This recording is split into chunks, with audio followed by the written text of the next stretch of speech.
पाठ्यक्रम है इसमें वॉल्यूम 6 है और आप लोग जानते हैं इस करंट अफेयर्स को हम लोगों ने 3 दिन पहले ही शुरू किया है। और इसमें हम लोगों ने कल राष्ट्रीय में कितने तक 18 तक के प्रश्न हो गए थे।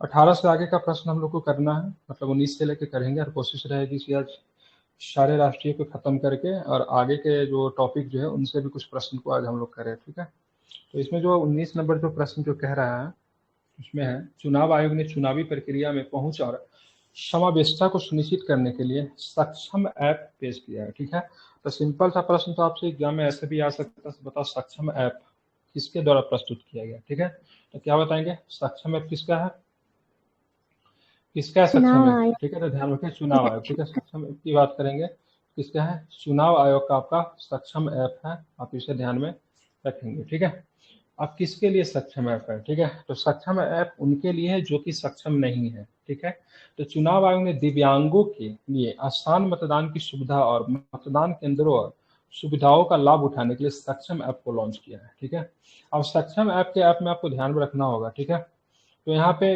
85 वर्ष से अधिक आयु के मतदाता और साथ में वैसे लोग शामिल होंगे जो 40% तक विकलांगता के जो बेंचमार्क जो है उसको मतलब इन्होंने पार कर लिया, या तो 40% विकलांग है। ठीक है, या फिर उनकी आयु की बात करेंगे तो 85 प्लस हो चुकी है। ठीक है, तो उनके लिए सक्षम ऐप है। ठीक है, और इस ऐप के माध्यम से क्या होगा, तो घर में ही रहकर मतदान कर सकते हैं, उनको मतलब सेंटर पे केंद्र पे आने की आवश्यकता नहीं है। ठीक है, वो घर पे रहकर ही मतलब क्या कर सकते हैं, तो मतदान कर सकते हैं। ठीक है, समझ गए। तो सक्षम ऐप को किसके द्वारा प्रस्तुत किया गया, तो चुनाव आयोग के द्वारा। और सक्षम ऐप का प्रयोग कौन कर सकते हैं, तो वैसे लोग जिनकी आयु 85 प्लस है, या फिर वैसे लोग जिनमें 40% से अधिक जो है विकलांगता है। ठीक है, जम्मू कश्मीर उच्च न्यायालय ने सार्वजनिक सुरक्षा अधिनियम के तहत हिरासत को रद्द कर दिया है। ठीक है, सार्वजनिक सुरक्षा अधिनियम के तहत हिरासत को क्या किया, रद्द कर दिया। एक महत्वपूर्ण फैसले में जम्मू कश्मीर उच्च न्यायालय के सार्वजनिक सुरक्षा अधिनियम के तहत जाफर अहमद पारे की हिरासत को रद्द कर दिया। ठीक है, क्या नाम है, जाफर अहमद पारे। न्यायमूर्ति राहुल भारती ने, ठीक है, न्यायमूर्ति राहुल भारती ने इस बात पे जोर दिया कि भारत कानून के शासन के तहत काम करता है। ठीक है, और उन्होंने कहा कि नागरिकों को उचित कानूनी अधिकार के बिना हिरासत में नहीं लिया जा सकता है। ठीक है, जाफर अहमद को आतंकवादी समूह से जुड़े होने के कारण आरोपों के आधार पर लगातार हिरासत में रखा गया था। एक अन्य मामले में प्रतिबंधित जमात ए इस्लामी के पूर्व प्रवक्ता अली मोहम्मद लोन की हिरासत को रद्द करते हुए जम्मू कश्मीर उच्च न्यायालय के प्रशासन को उन्हें अवैध हिरासत के लिए मुआवजा देने का भी निर्देश दिया है। ठीक है, मतलब जानते हैं हिरासत में लेने का अधिकार, तो हिरासत में लेंगे तो क्या होगा, फंडामेंटल राइट का क्या होता है, हनन होता है। ठीक है, तो ऐसे कंडीशन में हिरासत में क्यों लिया जाता है, ठीक है, तो शक के आधार पर, बिना के आधार पर ही मतलब किसी भी व्यक्ति को हिरासत में ले सकते हैं, तो पब्लिक ऑर्डर कायम रहे इसलिए भी। अगर मान लीजिए किसी प्रशासन को, या फिर मान लीजिए जिनके पास अधिकार है सो पब्लिक ऑर्डर को हार्मोनी बना कर रखे, उनको अगर लगेगा से हम जो है सो पब्लिक ऑर्डर खराब कर सकते हैं, या फिर हम ऐसा कोई काम करेंगे जिनसे मतलब हो सकता है अव्यवस्था उत्पन्न हो सकती है, तो हमको भी पुलिस अरेस्ट कर सकती है। ठीक है, शक के निगाह के आधार पे भी मतलब क्या कर सकती है, अरेस्ट कर सकती है। इसी आधार पे भी मतलब बहुत सारे लोगों का अरेस्ट किया जाता है, लेकिन न्यायालय में साबित करना पड़ता है कि व्यक्ति किस प्रकार से समाज के लिए, फिर सोसाइटी के लिए किस प्रकार से मतलब हार्मफुल एक्टिविटी से जुड़ा हुआ है। ठीक है, तो इसी आधार पर मतलब यहाँ पे उस व्यक्ति को गिरफ्तार किया गया था, जैसे जाफर अहमद पारे। ठीक है, और एक और भी व्यक्ति था, इसका नाम था, क्या नाम था इसका, क्या नाम, मोहम्मद लोन, इसको क्यों छोड़ा। ये दोनों का हिरासत को मतलब क्या किया है, सुप्रीम मतलब हाई कोर्ट ने रद्द कर दिया। सरकार कस्तूरी कॉटन के लिए 6 राज्यों को कॉटन टेस्ट लैब स्थापित करेगी। बहुत इंपॉर्टेंट प्रश्न है। सरकार कस्तूरी कॉटन के लिए 6 राज्यों में कॉटन टेस्ट लैब स्थापित करेगी। ये 6 राज्यों का नाम ध्यान में रखिए। ठीक है, पहले कस्तूरी क्या है, तो कस्तूरी पहले कपास का किस्म है। ठीक है, इस तरह के प्रश्न पूछते रहा है। ठीक है, जैसे 67 या 68 बीपीएससी ने पूछा था केरवा क्या है, केवरा, केवरा पूछा था क्या है। ठीक है, इसी तरह से पूछ सकता है कस्तूरी क्या है। ठीक है, तो कस्तूरी कपास के लिए समर्पित प्रशिक्षण प्रयोगशाला महाराष्ट्र, तमिलनाडु, हरियाणा, पंजाब, गुजरात और कर्नाटक में स्थापित किया जाएगा। ये 6 राज्य में स्थापित किया जाएगा, जो कि उच्च श्रेणी के कस्तूरी कपास के लिए समर्पित प्रशिक्षण प्रयोगशाला स्थापित करने की योजना बना रहा है। ये 6 राज्य कौन है, तो 6 राज्य की बात करेंगे तो इसमें महाराष्ट्र है।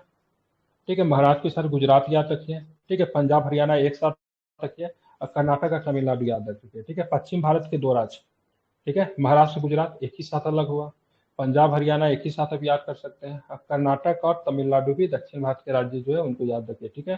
तो कस्तूरी कपास के लिए टेस्ट लैब स्थापित करने की सरकार की प्लान है, इन 6 राज्यों में करी जा रही है, ठीक है। अब आते हैं आगे। अब यहाँ पे देखोगे और क्या प्रश्न है, ठीक है। इसका उद्देश्य विश्व स्तर पर भारतीय कपास ब्रांड को बढ़ावा देना है। भारतीय कपास को वैश्विक बाजार में कस्तूरी कॉटन कपास के रूप में भी जाना जाता है। भारत विश्व में कपास का दूसरा सबसे बड़ा उत्पादक और सबसे बड़ा उपभोक्ता भी है, ठीक है। कपास का सबसे बड़ा उत्पादक कौन है? कपास का सबसे बड़ा उत्पादक कौन है? महाराष्ट्र देश है। देश में कौन है? ब्राजील, अमेरिका से, यूएसए होगा, ठीक है। क्या होगा? यूएसए होगा, ठीक है, ध्यान में रखना, ठीक है।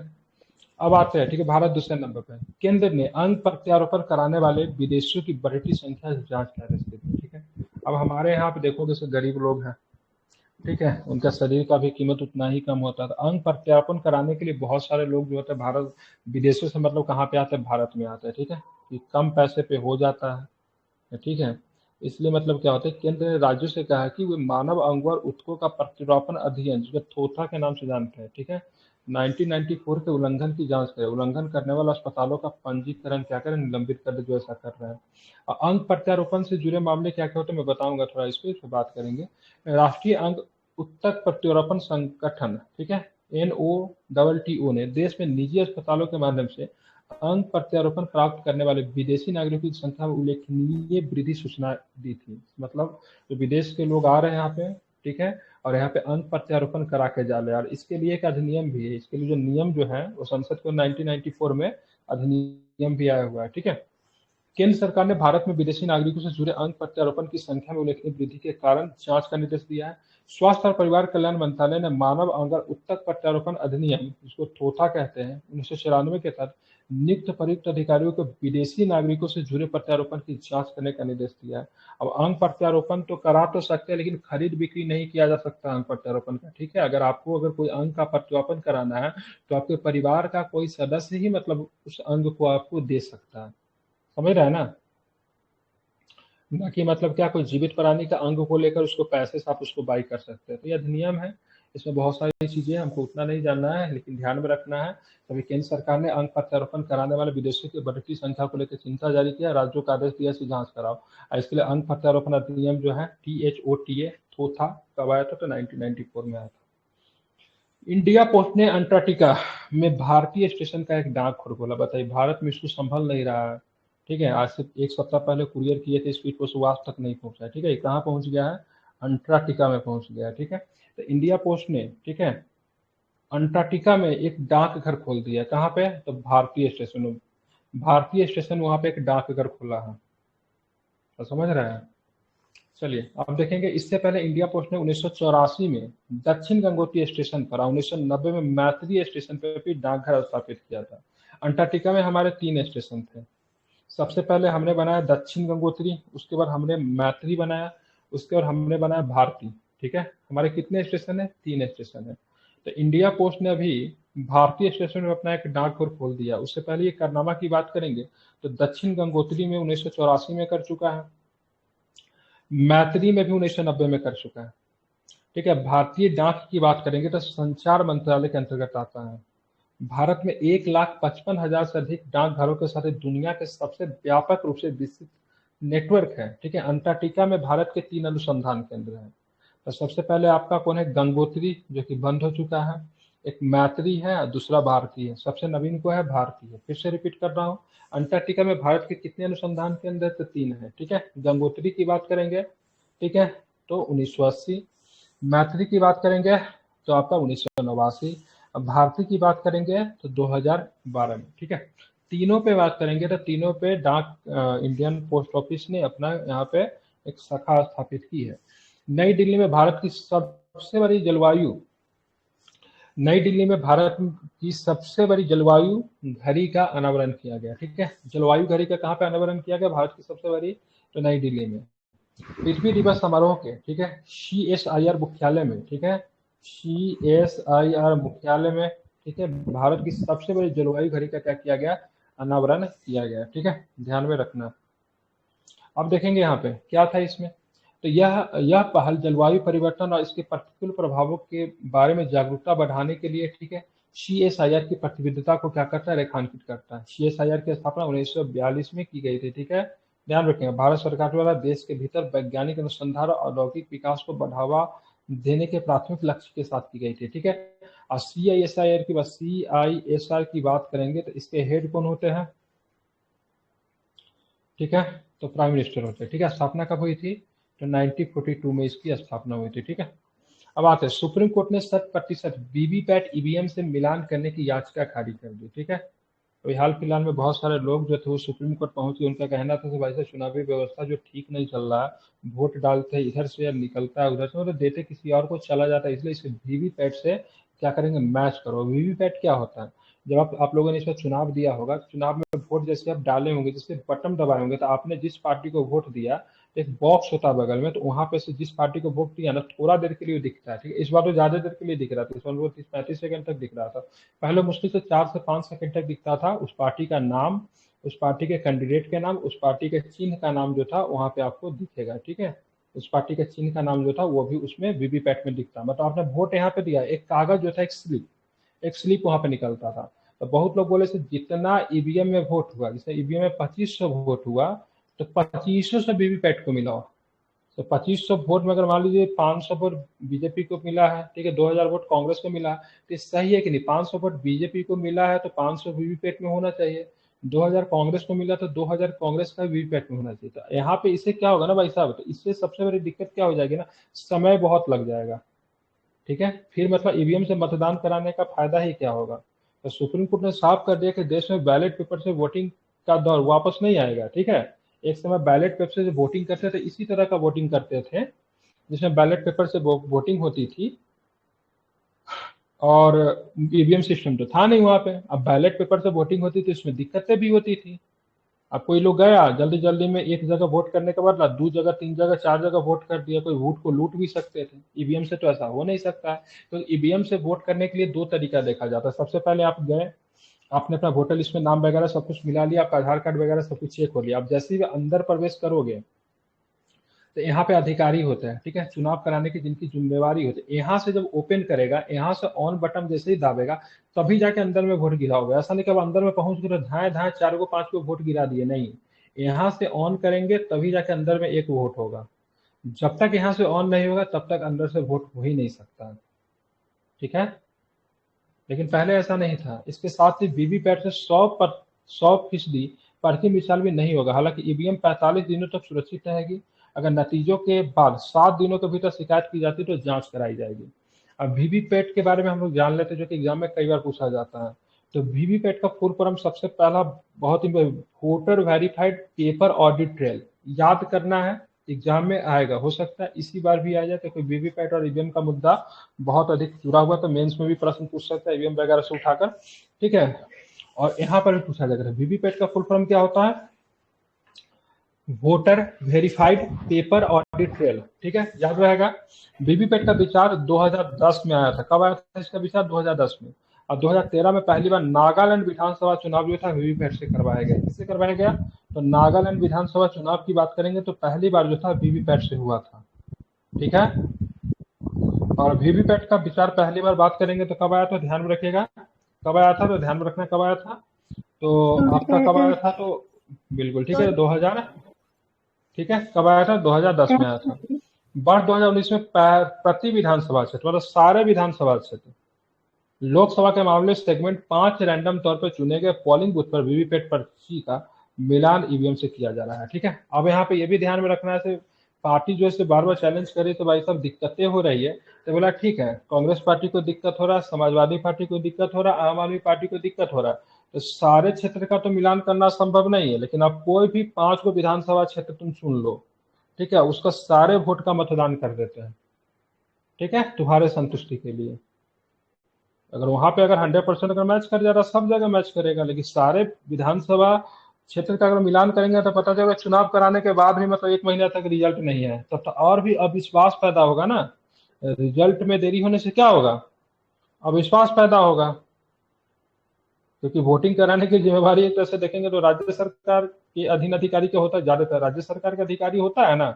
डिस्ट्रिक्ट मजिस्ट्रेट किसका होता है, किसी भी जिला में वोटिंग कराने की सारी जिम्मेवारी की बात है एसपी, डिस्ट्रिक्ट मजिस्ट्रेट सबका होता है। डिस्ट्रिक्ट मजिस्ट्रेट एसपी की भले नियुक्ति और उनका रख रखाव भले केंद्र सरकार के द्वारा होता है, लेकिन राज्य सरकार की नौकरी करते तो दिक्कतें तो और भी हो सकती है। इसीलिए चुनाव में वोटिंग में के बाद रिजल्ट में देरी नहीं कर सकता। वीवीपैट से मिलाने से मैन पावर भी ज्यादा लगेगा और समय भी बहुत अधिक जाएगी, इसीलिए सुप्रीम कोर्ट ने बोला ना ये तो नहीं कर रहे। ठीक है, लद्दाख ने 6ठी अनुसूची के तहत विशेष दर्जा की मांग की है। अब आपको जान लो, एक व्यक्ति का नाम बता रहा सोनम वांगचुक, कितने लोग जानते हैं इसमें से? नहीं जानते। ठीक है, ये हमारे देश का दुर्भाग्य है। थ्री इडियट मूवी इसी पे है। ठीक है, एक्टिविस्ट है लद्दाख का। ठीक है, क्लाइमेट एक्टिविस्ट के अलावा भी बहुत कुछ है। ठीक है, वो अच्छे साइंटिस्ट है, वो इंजीनियर है, अच्छे वक्ता है। ठीक है, ठीक है, क्लाइमेट एक्टिविस्ट भी है। ठीक है, एक तरह से देखा जाए तो मतलब एक बहुत अच्छे टीचर भी है, सब कुछ है। ठीक है, इनके लाइफ के ऊपर मिलता जुलता फिल्म जो थ्री इडियट है। ठीक है, तो अब बहुत समय से लद्दाख को 6वीं अनुसूची के तहत विशेष दर्जा की मांग की जा रही है। आपको पता होना चाहिए लद्दाख जो है, और जम्मू कश्मीर राज्य की बात करेंगे, 2019 में बनी थी। ठीक है, उसके बाद से लद्दाख के लोगों को लग रहा है कि भाई साहब उनका जो सांस्कृतिक कल्चर जो है, तो जब तक उसको 6वीं अनुसूची के अधीन उसको संरक्षित नहीं किया जाएगा तो उनके कल्चर पे मतलब क्या किया जाएगा, उनके कल्चर को समाप्त कर दिया जाएगा। क्योंकि 6वीं अनुसूची जो है सो अपने आप में क्या करता है, किसी राज्य को संरक्षित देने का काम करता है। ठीक है, संरक्षित देने का मतलब क्या काम करता है, काम करता है मतलब उस राज्य, जो भी राज्य 6वीं अनुसूची में, जैसे कि असम है, मेघालय है, त्रिपुरा है, मिजोरम है, वहां पे अंधाधुंध इंडस्ट्री नहीं लग सकता है, बाहर के लोग जाके बस नहीं सकते हैं। तो इसीलिए लद्दाख जो अपने कल्चर को, अपने सामाजिक व्यवस्था को सबको बनाए रखने के लिए बोला भाई सबको 6वीं अनुसूची में शामिल कर दो। और ऐसा भी नहीं है कि मांग जो है सो नया हम कर रहे हैं। ठीक है, शुरू में जब यहाँ पे, जब केंद्र सरकार की बात करेंगे, जब यहाँ पे 2019 से पहले कहा गया था तो लद्दाख अलग राज्य बनेगा, उसको 6वीं अनुसूची का प्रॉमिस भी किया गया था। ठीक है, ऐसा कहना है वहाँ के लोगों का। और सोनम वांगचुक, इनके लिए आप देखोगे तो बहुत समय से क्या बोलते हैं वो, क्या बोल रहे हैं वो भी कर रहे हैं, धरना प्रदर्शन वगैरह भी कर रहे हैं। ठीक है, भूख हड़ताल पर भी हाल फिलहाल में बैठे थे।